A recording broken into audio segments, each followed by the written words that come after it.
మీకు వందనాలు, స్తుతులు చెల్లిస్తూ చదవబడిన మీ మాటలను బట్టి మీకు వందనాలు. మీ మాటల చేత ఈ సమయంలో మా అందరితో మాట్లాడండి. బలపరిచే మాటలు మా ఆత్మీయ జీవితానికి ఏ మాటలు అవసరమో ఆ మాటల చేత మీరు మమ్మల్ని అందరినీ తృప్తిపరచమని ప్రార్థిస్తున్నాం. మీ చేతికి మమ్మల్ని అప్పగించుకుంటూ మీరే మాకు తోడుగా ఉండి సహాయం చేయమని యేసు నామములో అడుగుచున్నాము తండ్రి, ఆమేన్.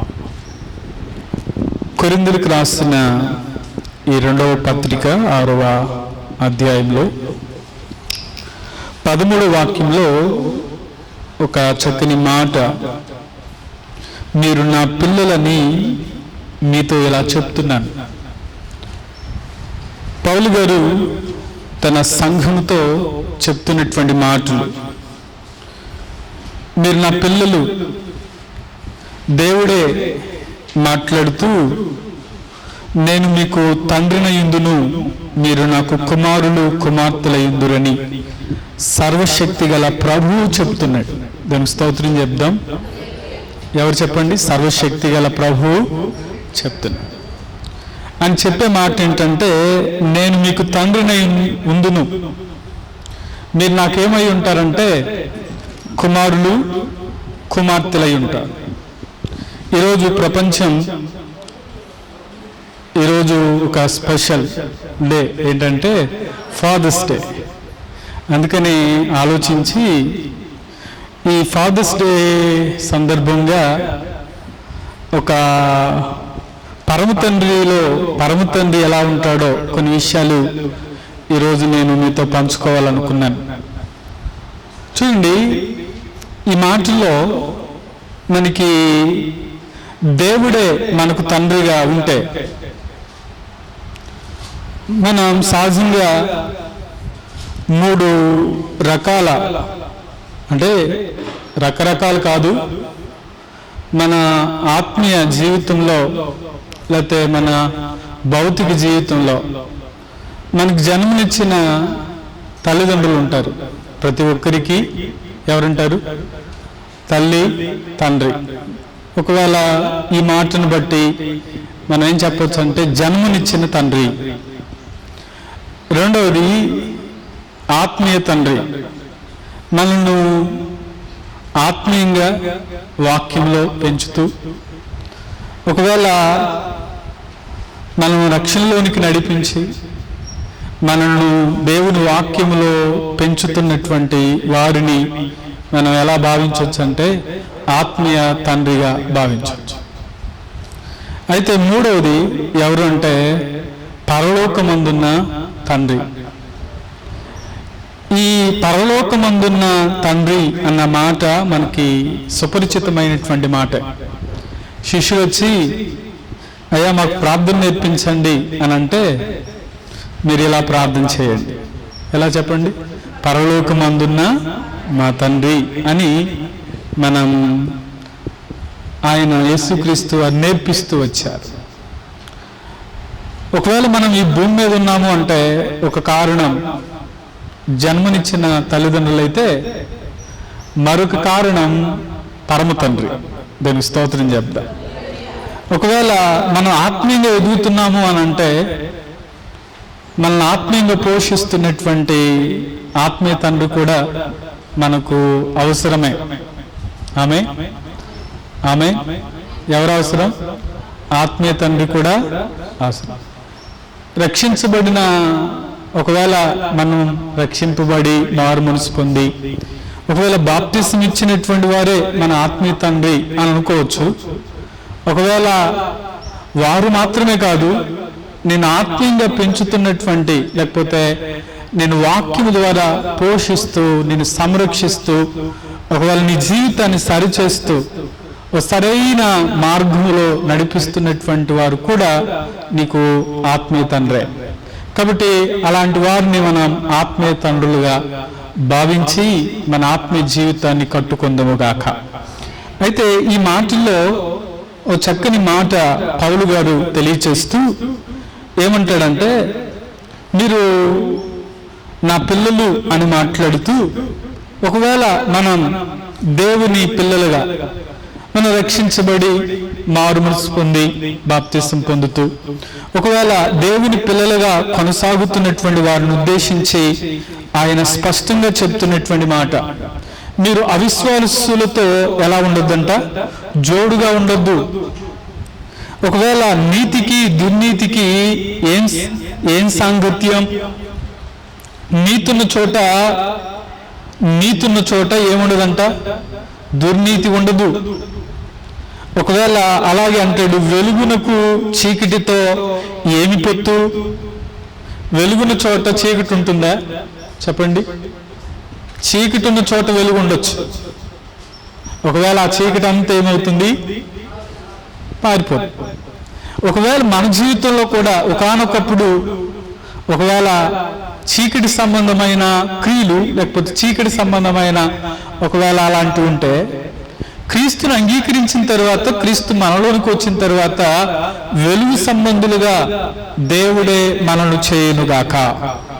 కాబట్టి అక్కడ మాట్లాడుతూ అంటాడు, వెలుగుకి లేకపోతే చీకటికి, వెలుగునకు చీకటికి ఏమి సంబంధం, క్రీస్తుకు బలయాలతో ఏమి సంబంధం అని మాట్లాడుతూ, విశ్వాసికి అవిశ్వాసికి పాలెక్కడిది? మీరు ఎలా ఉన్నారంటే దేవుని ఆలయములకు విగ్రహాలతో ఏమి పొందుక అని చెప్తూ, మనం జీవము గల దేవుని ఆలయమై ఉన్నాము. దేవునికి స్తోత్రం చెప్దాం. హల్లెలూయా. ఈ మాట చెప్పండి, మనము జీవము గల దేవుని ఆలయమై ఉన్నాము. మీ పక్కన వాళ్ళు చెప్పండి, నీవు దేవుని ఆలయం. హల్లెలూయా. ఏం చెప్పండి? జీవము గల దేవుని ఆలయం. ఇప్పుడు మనం మందిరం చూస్తే, బాహ్యంగా చూస్తే మందిరం చెప్పండి, దానికి జీవం ఉందా? రాళ్ళలో జీవం ఉంటుందా? చెప్పండి. ఇప్పుడు రాళ్లతో కట్టాం, దానికి ఏమైనా జీవం ఉందా? జీవం ఉంటే నుంచి కొంచెం కదలమ్మా అంటే కదలాలి, అప్పుడు జీవం ఉన్నట్టు. కానీ కదులుతున్న మందిరాలు మనం దానికి స్తోత్రం చెప్దాం. ఏ మందిరాలు? కదులుతున్న మందిరం. అందుకనే అక్కడ మాట్లాడుతుంటాడు, మీరు జీవము గల దేవుని ఆలయం, మీరు విలువ పెట్టి కొనబడినటువంటి వారు. చక్కని మాటలు మాట్లాడుతూ దేవుడు అంటాడు, మీరు జీవము గల దేవుని ఆలయం కదా, అందుకు దేవుడు ఇలా సెలవిస్తున్నాడు అని చెప్తూ, ఒకవేళ ప్రవచనానుసారంగా చెప్పబడుతున్న మాటలు, ఒకవేళ పాత నిబంధనలో ఆల్రెడీ చెప్పబడిన మాటలే తెలియచేస్తూ, నేను వారి మధ్యలో సంచరింతును, నేను వారి దేవుడినై ఉండును, వారు నా ప్రజలై ఉంటారు. ఒకవేళ నేను వారిలో సంచరించి ఏం చేస్తానంటే, ఒకవేళ నివసించి సంచరిస్తాను. ఈ మాట చదువుతున్నప్పుడు, మోషే వారిని నడిపిస్తున్నప్పుడు దేవుడు వారి మధ్యలో ఉండడానికి, మీరు నాకు ఒక పరిశుద్ధ స్థలాన్ని నిర్మించండి, నేను మీ మధ్యలో ఉంటాను. ఇప్పుడు దేవుడు ఎక్కడుండాలి అనుకున్నాడంటే, తన ప్రజల మధ్యలో ఉండాలి అని అనుకున్నాడు. ఇశ్రాయేలు గోత్రాలు 12 అయితే, ఈ 12 గోత్రాలు 4 భాగాలైతే, ఒకవేళ తూర్పు, పడమర, ఉత్తరం, దక్షిణం అయితే మధ్యలో ఏముండేదంటే ప్రత్యక్ష గుడారం ఉండేది. ఇప్పుడు వారి మధ్యలో నేను ఉండాలి. ఈ ప్రత్యక్ష గుడారం లో మందస్సు ఉంది, అలాగే ఆ ప్రత్యక్ష గుడారం మీద ఆ మేఘం ఉండేది. ఆ మేఘం కదిలినప్పుడు వారు ప్రయాణం చేస్తూ వెళ్ళారు. అలాగే ఆ మేఘం ఆగితే వారు ఆగుతూ వచ్చారు. మనం ప్రత్యక్ష గుడారం లేకపోతే మందసాన్ని మనం ఎక్కడ దాకా చూస్తామంటే, ఒకవేళ మోషే దగ్గర నుంచి న్యాయాధిపతుల దగ్గర నుంచి రాజు సౌలు అయిపోయిన తర్వాత దావీదు వరకు మనం మందసాన్ని చూస్తూ వస్తాం. ఒకరోజు మందసం ఎత్తుకెళ్ళి ఒబేదేదోము ఇంట్లో పెట్టుకుంటే ఒబేదేదోము ఇంటిని దేవుడు ఆశీర్వదిస్తూ వచ్చాడంట. ఆ విషయం ఎవరికి తెలిసింది? దావీదుకు తెలిసింది. దావీదు అంటాడు, దాన్ని తీసుకొద్దామని వెళ్ళాడు. అయ్యా ఇదిగో నువ్వు మందసంలో కాదు, నువ్వు ఎక్కడుండాలంటే మందిరంలో ఉండు అని చెప్పి దావీదుకు ఒక ఆశ కలిగి నేను మందిరం కడతానయ్యా. ఎవరి ఆశ? దావీదు ఆశ మందిరం కట్టటం. దేవుడు అంటాడు, నువ్వు వద్దు కానీ నీ కుమారుని చేత మందిరం కట్టించుకుంటా. ఇప్పుడు దేవుడు తన సమకూర్చింది దావీదు అయితే కట్టింది ఎవరంటే సొలొమోను. ఇప్పుడు ఆ దేవాలయంలో దేవుడు తన మహిమను నింపి వారిని నడిపిస్తూ వచ్చాడు. తర్వాత కాలంలో జెరుబ్బాబెలు కాలంలో హగ్గీ గ్రంథంలో మనం చదువుతాం, ఆ మందిరం శిథిలమైపోయిన తర్వాత మరలా మీరు మందిరం పాడైపోయి ఉంటే మీరు శిరంబు వేసిన గృహాల్లో ఉంటారు అన్నప్పుడు మరలా మందిరం కట్టారు. ఆ మందిరం కూడా దేవుని మహిమతో నింపబడి తర్వాత కాలంలో ఒకవేళ హేరోదు కాలంలో కూడా ఒక మందిరం కట్టారు. సరే, ఇది మందిరం చరిత్ర. సరే, యేసుక్రీస్తు వారు వచ్చి అంటారు, ఇదిగో 3 దినాల్లో పడగొట్టి, గత వారం చెప్పినట్టున్నారు, అవునా? 46 సంవత్సరాలు కట్టాం, నువ్వేంది 3 దినాలు కట్టి లేపుతావా అని అనుకున్నా. చూడండి, ఈ మాటల్లో తన దేహం అనే ఆలయం గురించి యేసుక్రీస్తు వారు మాట్లాడు. ఆయన చనిపోయి తిరిగి 3వ దినాన లేవడాన్ని ఉద్దేశించి ఆయన మాట. అందుకనే జీవము గల దేవుని ఆలయమై ఉన్నాం. అందుకనే మనం కదులుతున్న మందిరాలు. ఇప్పుడు బాహ్యంగా కనపడే మందిరం కదలుంది, మనమైతే ఎలా ఉండాలంటే కదులుతున్న మందిరాలు ఎలా ఉండాలో అక్కడ పౌలు గారు తెలియచేస్తూ ఉంటాడు. చూడండి, మీరు వారి మధ్య చూడండి ఆ వాక్యంలో బయలు వెడలి ప్రత్యేకంగా ఉండండి. మీరు ఒకవేళ కదులుతున్న మందిరాలు ఎలా ఉండాలంటే, ఒకవేళ మీరు ఎలా ఉండాలంటే ప్రత్యేకంగా ఉండండి. అంత మాత్రమే కాదు, అపవిత్రమైన దాన్ని ముట్టుకుడని ప్రభువు చెప్పుచున్నాడు. అపవిత్రమైన వాటికి ఒకవేళ మనం ఎలా ఉండాలంటే దూరంగా ఉండాలి. అందుకని ఆ మాటలు చెప్తూ నేను మిమ్మును చేర్చుకుందును. నేను స్తోత్రం చెప్దాం, హల్లెలూయా. ఇప్పుడు మనం చేర్చుకుంది ఎవరంటే దేవుడే మనలను చేర్చుకున్నాడు. ఇప్పుడు ఆయన చేర్చుకుని ఆయన అంటున్నటువంటి మాట, మీకు తండ్రినయుందును, మీరు నాకు కుమారులు కుమార్తెలై ఉంటారు. ఇప్పుడు ఆయన తండ్రి అయితే ఒకవేళ మనం ఏమై ఉన్నామంటున్నాడంటే ఆయన పిల్లలుగా, ఆయన పిల్లల్లో ఒకవేళ నీవు ఒక కుమార్తెగా లేకపోతే నీవు ఒక కుమారుడుగా ఉన్నావు.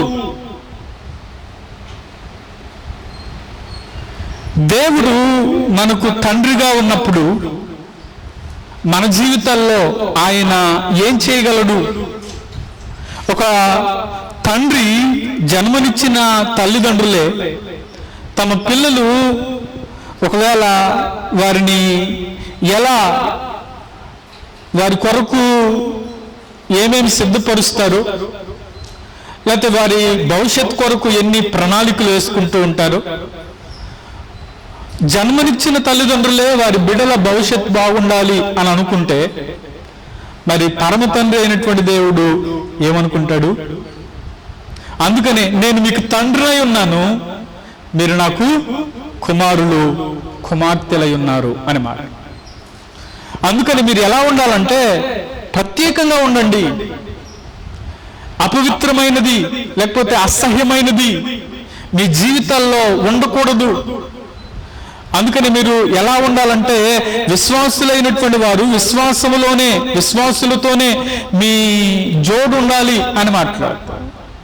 ఒకవేళ నీతికి దుర్నీతికి ఏమి సాంగత్యం, వెలుగుకు చీకటితో ఏమి పొత్తు, అవిశ్వాసికి విశ్వాసికి పాలెక్కడిది అని మాట్లాడతారు. ఈ మాటను ఉద్దేశించి మాట్లాడుతూ తండ్రి అయినటువంటి దేవుని యొక్క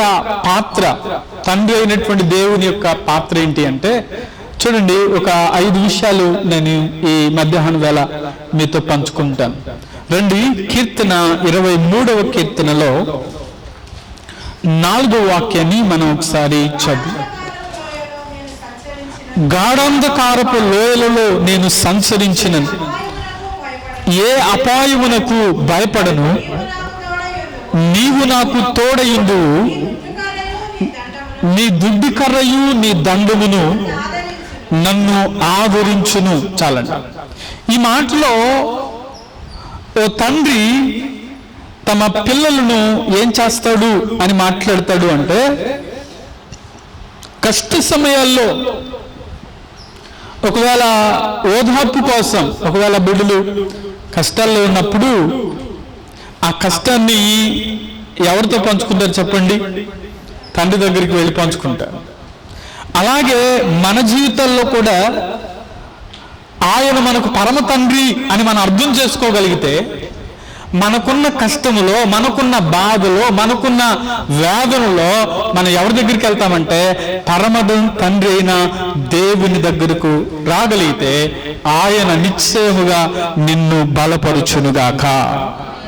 కాబట్టి కీర్తనాకారుడైనటువంటి దావీదు, లేకపోతే కీర్తనాకారుడైనటువంటి కీర్తనాకారుడు మాట్లాడుతూ 139వ కీర్తనలో 3వ వాక్యాన్ని చదివితే ఈ చక్కని మాట తెలియచేస్తాడు. 139వ కీర్తన 3వ వాక్యం చదవండి. నా నడకను నా పడుకును నీవు పరిశీలన చేసి ఉన్నావు, నా చర్యలన్నిటినీ నీవు బాగుగా తెలుసుకుని ఉన్నావు. యెహోవా మాట నా నాలుకకు రాకమునిపే అది నీకు పూర్తిగా తెలిసి ఉన్నది. చాలు. ఈ మాటలు అంటాడు, నా నడక నా పడక నువ్వేం చేస్తున్నావు అంటే పరిశీలిస్తున్నావు. ఒకవేళ నా చర్యలన్నీ కూడా నీకు బాగుగా తెలుసయ్యా అని మాట్లాడు. ఒకవేళ మనం వేదనలో ఉన్నప్పుడు, ఒకవేళ మనం బాధలో ఉండటం, మనం కష్టంలో ఉండటం, మన తండ్రి మన జీవితాల్లో ఏం చేస్తూ ఉంటాడంటే ఒకవేళ ఓదార్చడానికే ప్రయత్నం చేస్తూ ఉంటాడు.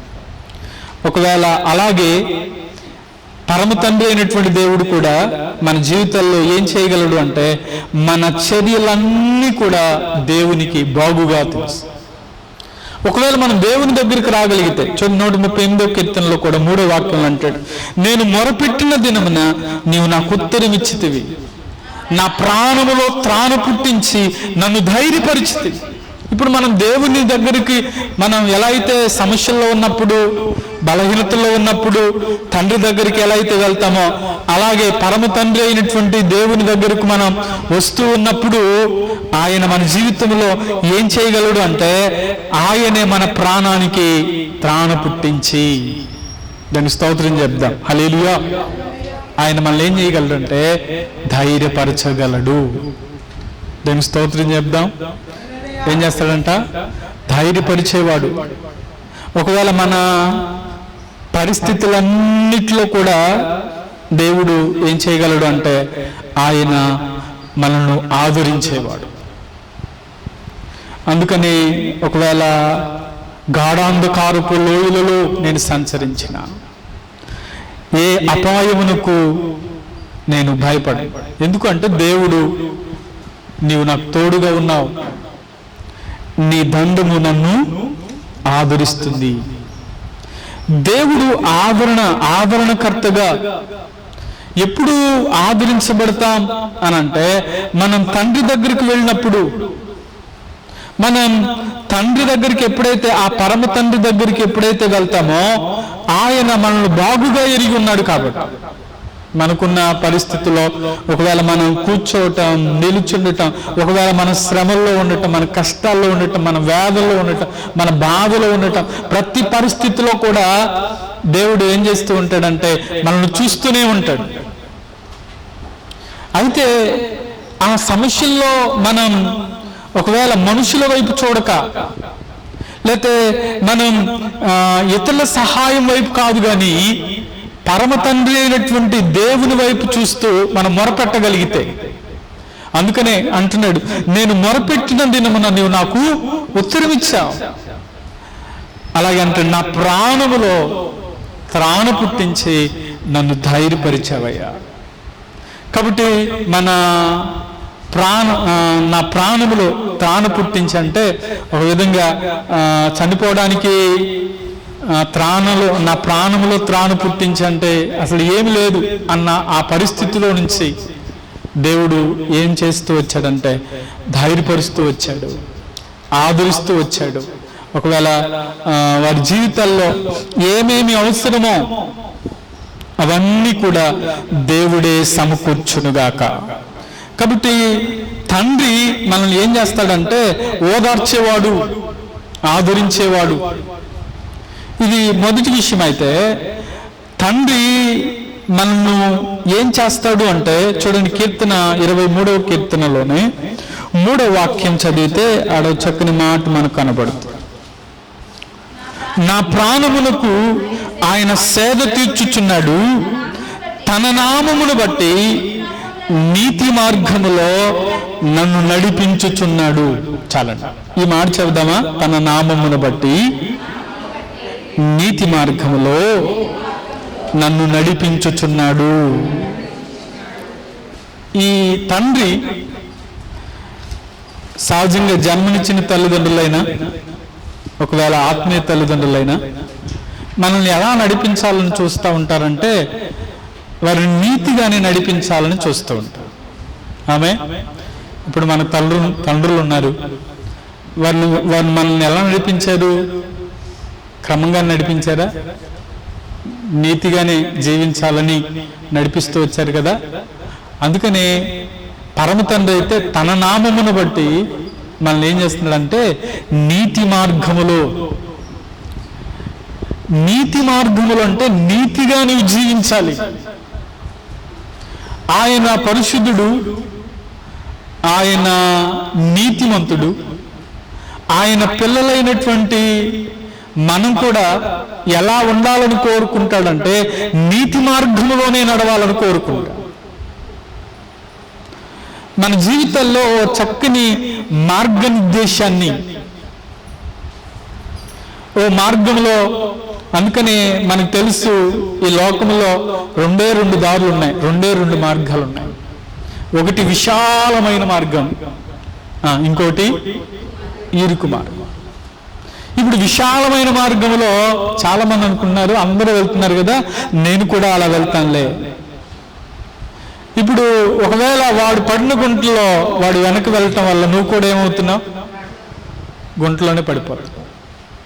కానీ ఇరుకైనా సరే, ఒకవేళ అది కొంచెం కష్టమైనా సరే, వాటన్నిటిని తాళుకుని నువ్వు వెళ్ళగలిగితే ఎక్కడికి వెళ్తావంటే నేనే మార్గం, నేనే సత్యం, నేనే జీవం.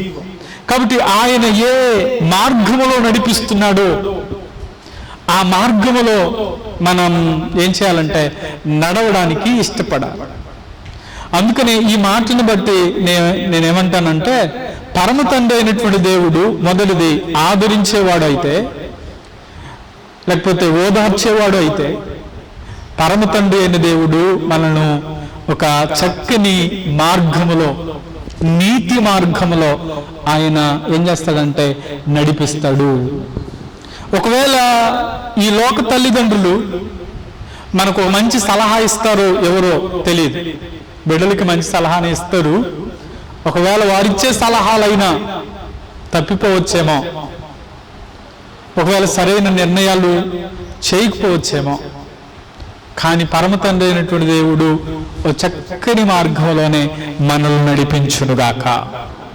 ఒకవేళ కొన్ని సలహాలు ఇచ్చేటప్పుడు తల్లిదండ్రులు వాళ్ళు చెప్పారు కదా మనం చేద్దాంలే అని అంటే కొన్ని అవి ఏమవుతాయంటే మన జీవితంలో ఉల్టా అయిపోతూ ఉంటాయి కొన్ని నిర్ణయాలు.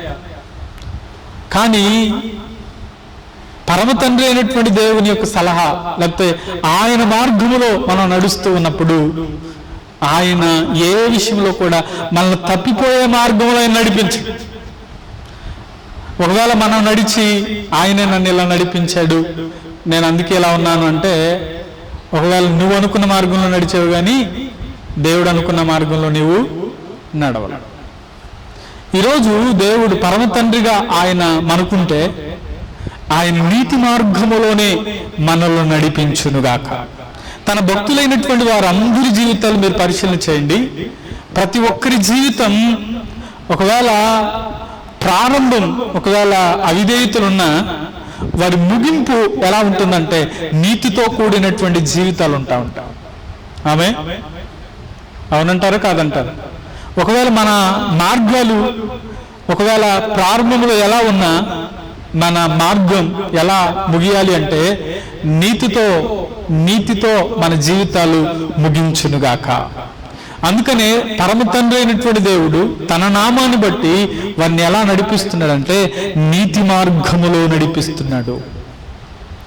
మనం కూడా ఒకవేళ మన పిల్లలను మనం ఎలా నడిపించాలంటే నీతి మార్గములో నడిపించాలి. మనకు అద్భుతమైన ఓ తండ్రి కనపడతాడు. ఎవరు అంటే యోబు ఒక ఆత్మీయ తండ్రి. ఈ యోబు తమ పిల్లలు ఒకవేళ ఎక్కడ తప్పిపోతారో, ఎక్కడ బలహీనమైన పరిస్థితిలో ఉంటారో, దేవునికి వ్యతిరేకంగా వారు ఉంటారేమో అని చెప్పి వారి పిల్లల కొరకై ఏం చేస్తా ఉన్నాడు, ప్రతిరోజు ప్రార్థన చేస్తూ ఉండేవాడు. దానికి స్తోత్రం చెప్దాం. హల్లెలూయా. ఒకసారి చదువుతారా? ఒకసారి యోబు గ్రంథంలోనికి రండి. 1వ అధ్యాయం 5వ వాక్యం చదువుదాం. వారి విందు దినములు పూర్తి కాగా యోబు తమ కుమారులు పాపము చేసి తమ హృదయములో దేవుని దూషింతురేమో అని వారిని పిలవనంపించి వారిని పవిత్రపరిచి అరుణోదయమున లేచి వారిలో ఒక్కొక్కరి నిమిత్తమై దహన బలి అర్పించుచూ వచ్చెను. యోబు నిత్యము అలాగు చేయుచుండెను. ఒక తండ్రి, ఆదర్శవంతమైన తండ్రి తమ పిల్లలు ఎలా ఉండకూడదు అనుకున్నాడంటే వారు ఒకవేళ దేవుని దూషిస్తారేమో, ఒకవేళ వారిలో పాపం ఉంటుందేమో, వారు ఎలా ఉండాలని కోరుకుంటున్నాడంటే వారు పరిశుద్ధపరచబడాలి, పవిత్రపరచబడాలి. అరుణోదయమున లేచి దహన బలులు అర్పిస్తూ నిత్యము అలాగు చేయుచుండెను. మనం ఒక ఆదర్శవంతమైన తండ్రిగా యోబును చూడొచ్చు. యోబు జీవితంలో పరమ తండ్రి మీద ఆధారపడిన భక్తుడు. నేను అనుకున్న ఒక మాట ఏంటంటే పరమ తండ్రి మీద ఆధారపడిన భక్తుడు ఎవరు? యోబు. అందుకని అతనిలో కొన్ని క్వాలిటీస్ చెప్తే యోబు గురించి ఆదర్శవంతమైన తండ్రి. తన కుటుంబంలో ఎక్కడ ఐక్యత పోతుందో అని తన కుటుంబంలో అనుదినం దేవుని సన్నిధిలో ప్రార్థిస్తూ అనుదినము ఒక ఆత్మీయ నాయకుడిగా, తన కుటుంబానికి ఆత్మీయ నాయకుడిగా యోబు తన కుటుంబాన్ని కట్టుకుంటూ వచ్చాడు. ఆదర్శవంతమైన అన్న మాటలో యోబు జీవితంలో పరమ తండ్రి మీద ఆధారపడిన భక్తుడు అన్నాను కదా. ఒకవేళ ఎలాంటి భక్తుడు అంటే యోబు ఆదర్శవంతమైన భక్తుడు అని అంటంలో యథార్థవంతుడు, నీతిమంతుడు, ఇంకేమంటాయి, చెడుతనమును విసర్జించిన వాడు, భయభక్తులు గలవాడు, అక్కడ కొన్ని క్వాలిటీస్ రాస్తూ వస్తాయి. కాబట్టి మన జీవితంలో వాటిని ఆదర్శవంతంగా తీసుకోవచ్చు. ఒకవేళ ఇంకో మాట చెప్పొచ్చు యోబు గురించి, ఆదర్శవంతమైన వ్యాపారవేత్త. ఎన్నున్నాయి? 7,000 గొర్రెలు ఉన్నాయి, 3,000 ఒంట్లు ఉన్నాయి, ఇంక చెప్పాలంటే 500 ఆడు గాడిదలు ఉన్నాయి. అతని లిస్ట్ అంతా రాస్తా. అంటే మంచి వ్యాపారవేత్త, ఆదర్శవంతమైన వ్యాపారవేత్త. ఇంకో మాట చెప్పమంటారా? ఒకవేళ ఆదర్శవంతమైన భర్త. యోబును సాతానుడు శోధిస్తూ దాదాపు 4 విధాలుగా శోధింపబడ్డాడు. ఒకటి, తనకిచ్చిన ఆస్తి పోగొట్టుకుని శోధింపబడ్డాడు. రెండవది, తనకిచ్చిన పిల్లలు పోగొట్టుకుని శోధింపబడ్డాడు. మూడవది, తనకిచ్చిన భార్య, నువ్వు దేవుని దూషించి చనిపో, ఇది కూడా శోధనే.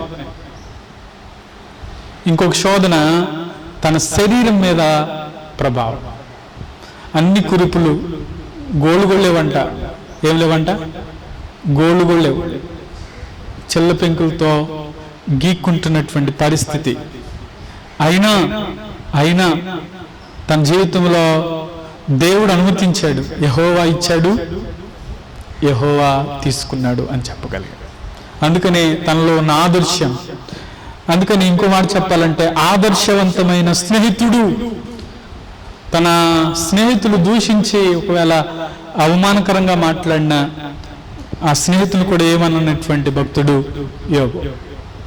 కాబట్టి ఈ మాటలను బట్టి నేనేమంటానంటే, ఓ చక్కని మార్గములో నడిపించేవాడు పరమతండ్రి. మనం కూడా పరమతండ్రి అయిన దేవుని దగ్గరికి రాగలిగితే ఆయనే మనల్ని చక్కని మార్గములో ఆయన నడిపించునుగాక. చూడండి, 3వ చెప్తాను ఒకసారి రండి. సామెతల గ్రంథం 3వ అధ్యాయం 12వ వాక్యం చదువుదాం. సామెతల గ్రంథం 3వ అధ్యాయం 12వ వాక్యం. తండ్రి తనకిష్టుడైన కుమారుని గద్దించు రీతిగా యెహోవా తాను ప్రేమించు వారిని ఏం చేస్తాడంటే గద్దిస్తాడు. ఈ మాటలో తండ్రి ఎలాంటి వాడు అంటే, తండ్రి మనలను క్రమశిక్షణలో పెట్టేవాడు. దేవుని స్తోత్రం చెప్దాం. హల్లెలూయా. ఎలా పెడతాడు? ఓ తండ్రి తమ పిల్లవాడిని ఏం చేస్తాడంటే క్రమశిక్షణలో పెంచడానికి చూస్తాడు. పరమ తండ్రి కూడా ఏం చేయాలనుకుంటున్నాడంటే క్రమశిక్షణలో పెంచాలని చూస్తున్నాడు. దేవునికి స్తోత్రం చెప్దాం. హల్లెలూయా. ఎలా పెంచుతాడు చెప్పండి? క్రమశిక్షణలో. క్రమశిక్షణ అనేది చాలా ప్రాముఖ్యమైనది. ఇప్పుడు క్రమశిక్షణలో పెంచటం అంటే మనం చేసేదానికి ఒక క్రమం ఉండాలి. క్రమం కానిది ఏమైపోతుంది చెప్పండి? అక్రమం అయిపోతుంది.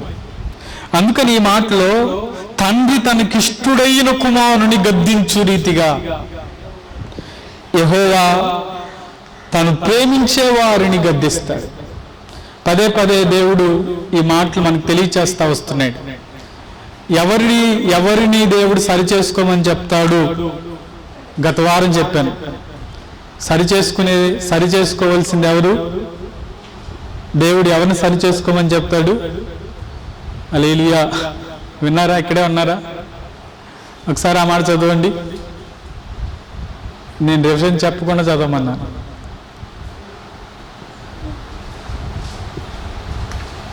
చెప్పమంటారా?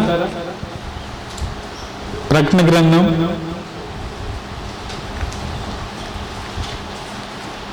3వ అధ్యాయం ఆ చివరి లైన్లో ఉండి చదవండి.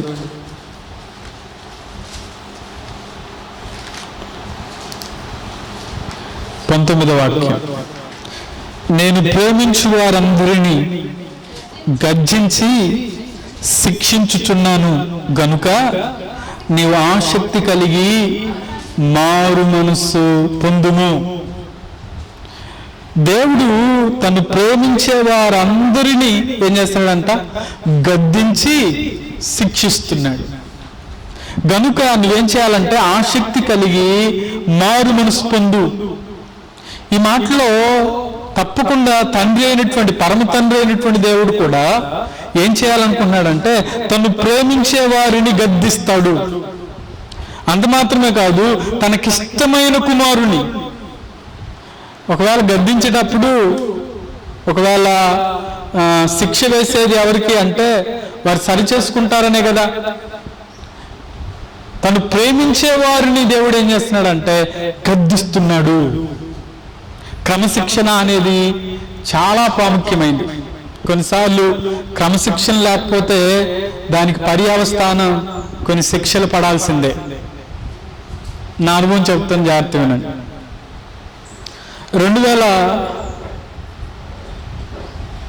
2004, 2005, 2006 ఈ 2004 సంవత్సరంలో బైబిల్ కాలేజీకి వెళ్ళాను. ఈ బైబిల్ కాలేజీకి వెళ్ళినప్పుడు ఉదయాన్నే 4:45 ఒక బెల్ కొడతారు. ఈ బెల్ కొట్టంగానే లేక వాళ్ళందరూ ఎన్ని గంటలకి? 4:45 మళ్ళీ ఇంకో బెల్ కొడతారు, అది 5 గంటలకు కొడతారు. ఈ 5 గంటలకి ఎక్కడ ఉండాలంటే మందిరంలో ఉండాలి. ఉదయాన్నే ఒక డార్మెటరీలో 2 బెడ్లు ఉంటాయి. కింద ఒక బెడ్ ఉండిద్ది, పైన ఒక బెడ్. ఒకవేళ ఎవరైనా నిద్రపోతున్నారు అనుకోండి, వాళ్ళని చూసి ఏమనరు, వాళ్ళ పేరు రాసుకుంటారు అంతే. ప్రేయర్ అయిపోయిన తర్వాత ఎవరెవరు నిద్రపోయారో వాళ్ళని 8 గంటలకు పిలుస్తారు. ఎన్ని గంటలకు పిలుస్తారు? ఎవరెవరు నిద్రపోయిన వాళ్ళని 8 గంటలకు పిలుస్తారు. 8 గంటలకు పిలిచి ఓ పారిస్తారు, ఇంకేమనరు, ఇదంతా చెప్పుకుంటూ వెళ్ళు అంటారు. 1 గంట. ఒకవేళ నువ్వేమన్నా చెయ్యి, ఆ గంట మాత్రం నువ్వేం చేయాలి? అది ఎన్ని ఎకరాలు అనుకున్నారు? 33 ఎకరాలు క్యాంపస్. మేము చదువుకున్న కాలేజీలో ఒక 1/2 కిలోమీటర్ దూరంలో డార్మెటరీ ఉండేది, ఇంకొక 1/2 కిలోమీటర్ దూరంలో డైనింగ్ హాల్ ఉండేది, ఇంకొక 1/2 కిలోమీటర్ దూరంలో చేపలు అంటే మందిరం ఓ పక్క ఉండేది, ఇంకొక 1/2 కిలోమీటర్ దూరంలో ఆఫీస్ రూమ్ ఉండేది. ఇప్పుడు ఓ చోట నుంచి ఇంకో చోటుకి వెళ్ళాలి, ఇంకో చోట నుంచి ఇంకో చోటుకి వెళ్ళాలి. ఒకవేళ ఆ ఉదయాన్నే లేవకపోతే పరిస్థితి ఏంటంటే గంట. 7 నుంచి 8 గంటల వరకేమో మామూలుది, ఏది డ్యూటీ, ఆల్రెడీ డ్యూటీ ఉండేది 1 గంట. ఇది ఎక్స్ట్రా డ్యూటీ అనమాట. ఏది ఎక్స్ట్రా డ్యూటీ? 8 to 9. ఆ రోజు వారికి టిఫిన్ కూడా ఉండదు, అంటే 8 నుంచి 9 వరకే టిఫిన్. ఓ మాట చెప్పాలంటే అక్కడ మేము నేర్చుకుంది ఏంటంటే, పాస్టర్ ఇప్పుడు నేర్చుకున్న అన్నీ పోయినాయి కదా, అన్ని జ్ఞాపకం లేవు, కానీ నేనైతే ఓ మాట అనుకుంటాను, క్రమశిక్షణ నేర్చుకున్నాం. హల్లెలూయా. ఏం నేర్చుకున్నాం? ఇప్పుడు వాళ్ళు చెప్పిన సబ్జెక్టులు సంవత్సరానికి, ఇప్పుడు మనం చదువుకున్నట్లు పిల్లలు 6 సబ్జెక్టులు ఉంటాయి.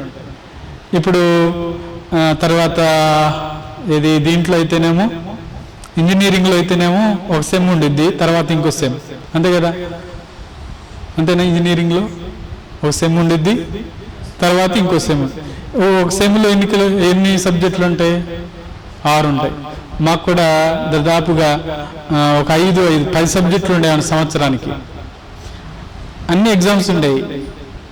క్రమశిక్షణ ఒకవేళ అప్పుడు చదువుకున్నాక ఏమన్నా జ్ఞాపకం ఉన్నాయంటే ఏం లేవు, కానీ ఒకటి మాత్రం చక్కగా నేర్చుకున్నాం, అదేంటంటే క్రమశిక్షణ. ట్రైనింగ్ చేసి వచ్చిన వాళ్ళు వాక్యం చెప్పారు అంటే వినసొంపుగా చెప్తారు. ట్రైనింగ్ లేని వాళ్ళు వాక్యం చెప్పారు అంటే నాకు తెలుసులే అని చెప్పి మొత్తం తిరిగి వస్తారు.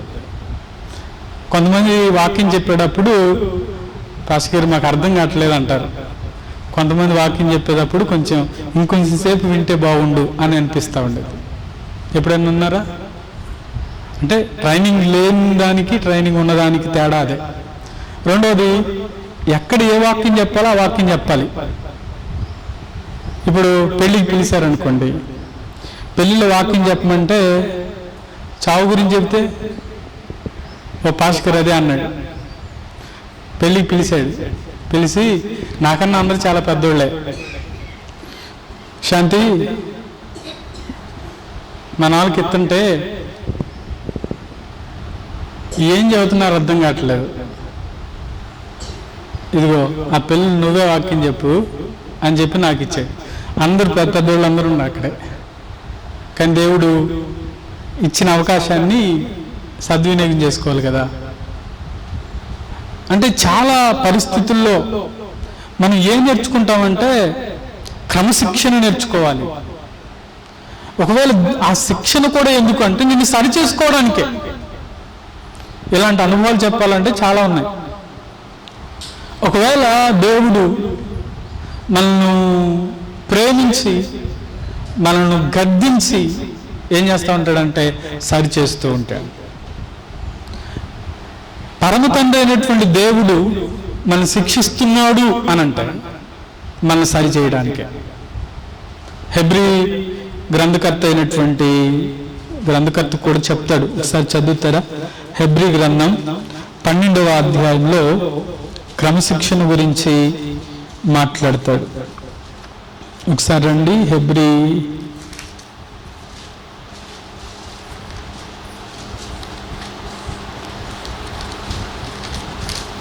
ఒకసారి 7వ వాక్యం. శిక్షాఫలము పొందుటకే మీరు సహించుచున్నారు, దేవుని కుమారులుగా మిమ్మును చూచుచున్నాడు. తండ్రి శిక్షింపని కుమారుడెవడు? కుమారులైన వారందరూ శిక్షలో పాలు పొందుచున్నారు.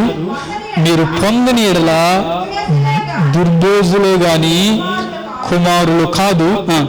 మరియు శరీర సంబంధులైన తండ్రులు మనకు శిక్షకుల ఇంటిరి, వారి యందు భయభక్తులు కలిగి ఉంటుంది. అట్లయితే ఆత్మలకు తండ్రి అయిన వానికి మరి ఎక్కువగా లోబడి బ్రతకవలను కదా. చాలా ఇక్కడ మాట్లాడుతూ ఒకవేళ తల్లిదండ్రులకే మీరు ఏం చేస్తున్నారు? భయపడతా ఉన్నారు. ఇప్పుడు ఏమై ఉన్నారు అంటే మీ ఆత్మీయ జీవితాన్ని కట్టడానికి ఒకవేళ వారు ఎలా ఉన్నారంటే శరీర సంబంధులైన తల్లిదండ్రులకే మీరు తండ్రులే మనకు శిక్షకులై ఉన్నారు, కానీ వారి యందు భయభక్తులు కలిగి ఉన్నారు. అట్లయితే ఆత్మలకు తండ్రి అయిన వానికి మరి ఎక్కువగా లోబడాలి. ఎందుకు ఆత్మీయ తల్లిదండ్రులకు కూడా మనం లోబడాలి అని అంటాడంటే మన ఆత్మలను వారు ఏం చేస్తున్నారంటే కాస్తున్నారు. ఇంకో మాట చెప్పాలంటే ఆత్మల కాపురి అన్న మాటలో ఆత్మను గురించి లెక్కప్ప చెప్పవలసిన భారం ఎవరి మీద ఉంటుందంటే సంఘ కాపురి మీదే ఉంటుంది. ఆమె నిజమేనా? ఒక ఆత్మ సరిగా నడిపించకపోయినా, సరైన మార్గంలో నడవకపోతే ఎవరిని దేవుడు లెక్క అడుగుతాడు అంటే కాపురిని అడుగుతూ ఉంటాడు. అందుకనే వారికి 2 తీర్పులు ఉన్నాయంటాడు పేతురు భక్తుడు. ఎన్ని తీర్పులు అంట? ఆ మాట మనకి ఎక్కడుంటాడంటే పేతురు యాకోబు పత్రికలు అనుకుంటా, 3వ అధ్యాయం 1వ వాక్యం. నా సహోదరులారా, బోధకులమైన మనం మరి కఠినమైన తీర్పు పొందుదామని తెలుసుకొని మీలో అనేకులు బోధకులు కాకుండుడి. అంటే బోధకులమైన మనం కఠినమైన తీర్పు పొందుతాం. బోధ కొన్నిసార్లు మనం అనుకుంటాం, పాస్ గారింది సున్నితంగా చెప్పొచ్చు కదా, కఠినంగా మాట్లాడుతున్నాడు. చాలా మంది సేవకులు కఠినంగానే ఉన్నారు. వాళ్ళకన్నా నేనే బెటర్ ఏమో అనుకుంటా ఉంటా కొన్నిసార్లు. కానీ కఠినంగా ఉండకపోతే దేవుడు కఠినంగా చెప్పమన్నప్పుడు కఠినంగానే చెప్పుదుము గాక. హల్లెలూయా. ఒకసారి శాంతిరాజ్ గారు వచ్చి వాక్యం అయిపోయిన తర్వాత నాతో కూర్చొని మాట్లాడతా, శాంతి నువ్వు చాలా సౌమ్యంగా మాట్లాడుతున్నావు, చాలా మంచిగా మాట్లాడుతున్నావు, సౌమ్యంగా మాట్లాడుతున్నావు, బయటేమో సౌమ్యంగా ఉండు, ఇక్కడేమో సింహంగా ఉండు అన్నాడు. హల్లెలూయా. అక్కడేమో గొర్రెపిల్లగా ఉండు, ఇక్కడేమో సింహంగా ఉండు. నన్ను ఆలోచింప చేసింది, చాలా చాలా సార్లు ఈ మాట ఆలోచింప చేసింది. నువ్వు ఎక్కడ గొర్రెపిల్లగానే ఉండవు, అక్కడ గొర్రెపిల్లగానే ఉండవు, కింద మాత్రం గొర్రెపిల్లగానే ఉండవు. కానీ ఎక్కడ మాత్రం నువ్వు ఎలా ఉండాలంటే సింహంగా ఉండవు. సింహం ఏం చేస్తుంది? గర్జిస్తుంది. సింహం కొన్నిసార్లు మనల్ని భయపెడుతుంది. సింహం ఎవరిని మింగుదునా అని ఒకవేళ సాతాను పోల్చాడు, కానీ దేవుడు కూడా ఆయన గర్జించు సింహం వలె ఉన్నాడు అంట. సరే, ఈ మాటల ద్వారా మనం ఏం నేర్చుకోవచ్చు అంటే, ఒకవేళ దేవుడు మనం చేయాలి అనుకున్నప్పుడు ఒకవేళ సరిచేయడానికి కొన్నిసార్లు శిక్ష కూడా వేయచ్చు. ఎందుకు వేస్తాడు అంటే, ఆయన మనల్ని ప్రేమించాడు కాబట్టి. ఆయన మనల్ని ఏం చేశాడంటే మనల్ని ప్రత్యేకపరిచాడు, మనల్ని ఏర్పాటు చేసుకున్నాడు, మనల్ని ఎన్నుకున్నాడు. కాబట్టి నువ్వు ప్రత్యేకంగా ఉండాలని చెప్పి కొన్నిసార్లు దేవుడు ఏం చేస్తాడంటే గద్దిస్తూ ఉంటాడు. దేవుడు మనల్ని ఏం చేస్తూ ఉంటాడంటే సరిచేయడానికి ఇష్టపడుతూ ఉంటాడు. అందుకనే పరమ తండ్రి అయినటువంటి దేవుడు చేసే పని ఏంటంటే క్రమశిక్షణలో పెట్టుట.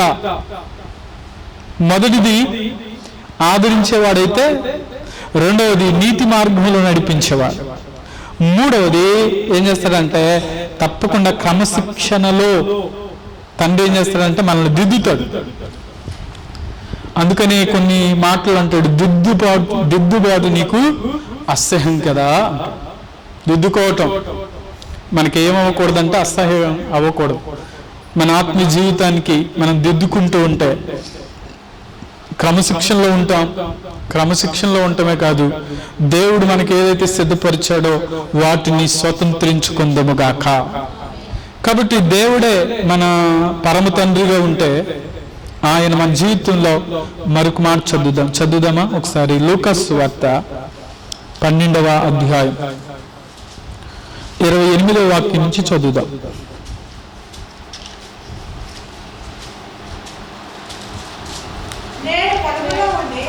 నేడు పొలములో ఉండి పొయ్యలో వేయబడు అడవి గడ్డిని దేవుడు ఇలాగూ అలంకరించినలా అల్ప విశ్వాసులారా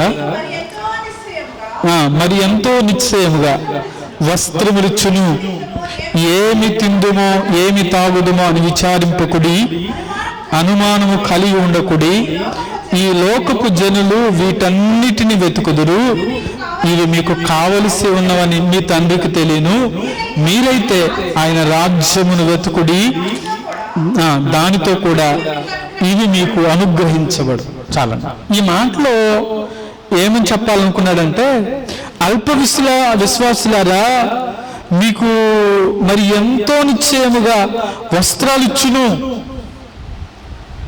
ఆయన చెప్పాలనుకున్న మాట ఏంటంటే, ఈ లోకపు జనులు వీటన్నిటిని ఏం చేస్తున్నారంటే వెతుకుతున్నారు, అవి మీకు కావలసి ఉన్నవని మీ తండ్రికి తెలుసు. ఈ లోకంలో ఉన్న ఒక తండ్రి తమ బిడ్డలను ఉద్దేశించి ఏమేమి అవసరమో అవన్నీ సమకూరుస్తూ ఉంటాడు.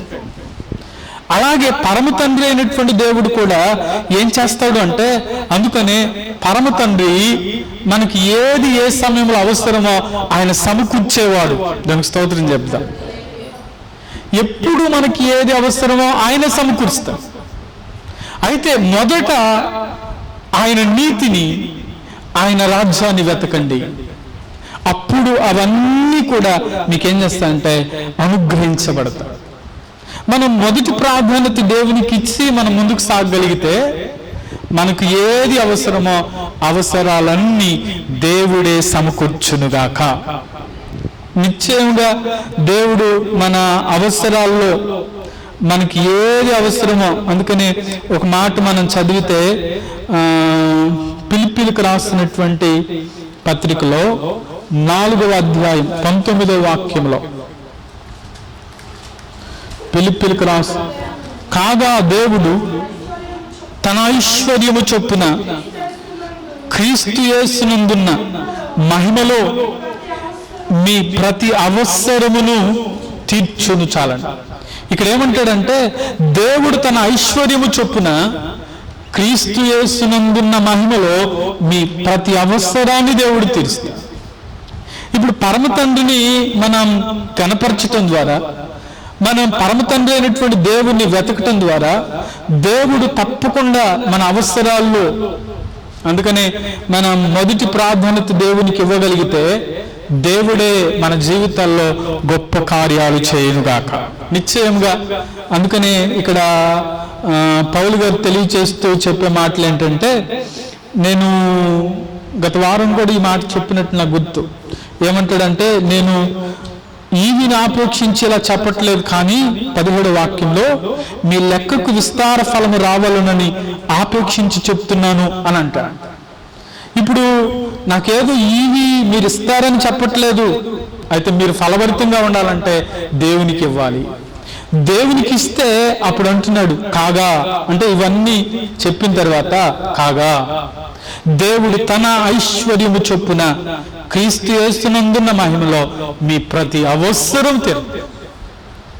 మనం దేవునికి తప్పకుండా ఇవ్వటంలో, ఒకవేళ దేవుడే మన అవసరాల్లో ఆయన ఏమవుతాడంటే ప్రతి అవసరం దేవుడు తీరుస్తాడు. అందుకనే ఆకాశ పక్షులు చూడండి, అవి విత్తవు కూర్చుకోవు, అయినా నేను వాటిని పోషిస్తున్నాను. మనకి ఏది ఏ సమయంలో అవసరమో దేవుడే సమకూర్చునుగాక. కాబట్టి సమకూర్చేవాడు ఆయన. అందుకని పరమ తండ్రి కూడా మన జీవితాల్లో ఆయన సమకూర్చేవాడు. చివరిగా ఆయన ఎలాంటి వాడు అంటే, ఒకసారి మనం యోహాను సువార్త 3వ అధ్యాయం 16వ వాక్యంలో చెప్పబడే మాట, దేవుడు లోకమును ఎంతో ప్రేమించెను కాగా తన అద్వితీయ కుమారుణ్ణి ఏం చేశాడంట, మన కొరకు ఇచ్చాడు. అందుకని తండ్రి మనల్ని ఏం చేస్తున్నాడు అంటే ప్రేమిస్తున్నాడు.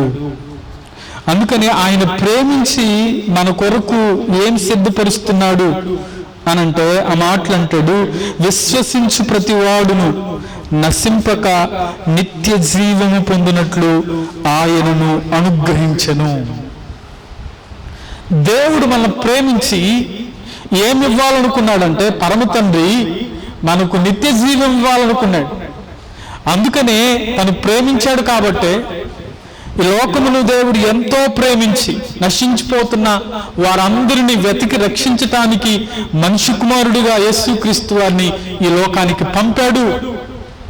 నీవు ఆయన్ని అంగీకరించగలిగితే, ఒకవేళ నీ జీవితాన్ని మార్చుకుని ఒకవేళ దేవుని వైపు నువ్వు మళ్ళగలిగితే ఆయన ఇచ్చే ఆ నిత్య రాజ్యమును పొందుకొందుముగాక. ఈ మాటలో, ఈ సందర్భంలో మనం తండ్రిని, ఒకవేళ తప్పిపోయిన కుమారుడు దగ్గరికి వెళ్ళి ఆ తండ్రి స్థానాన్ని పరలోకమందున్న తండ్రికి ఇస్తే, తండ్రి ఏం చేశాడంటే కుమారుని కొరకు ఎదురు చూస్తున్నాడు. ఆ కుమారుని కొరకు ఎదురు చూస్తూ బుద్ధి వచ్చినప్పుడు కుమారుడు వచ్చాడు. ఆ కుమారునికి ఏమిచ్చాడంటే ప్రశస్తమైన వస్త్రాలు ఇచ్చాడు, ఒక గొప్ప విందు చేశాడు, ఆయనతో ఉండడానికి తీసుకువెళ్ళాడు. ఒకవేళ మన జీవితంలో కూడా దేవుడు మనల్ని ప్రేమించాడు కాబట్టే మన కొరకు నిత్య జీవాన్ని సిద్ధపరుస్తాడు.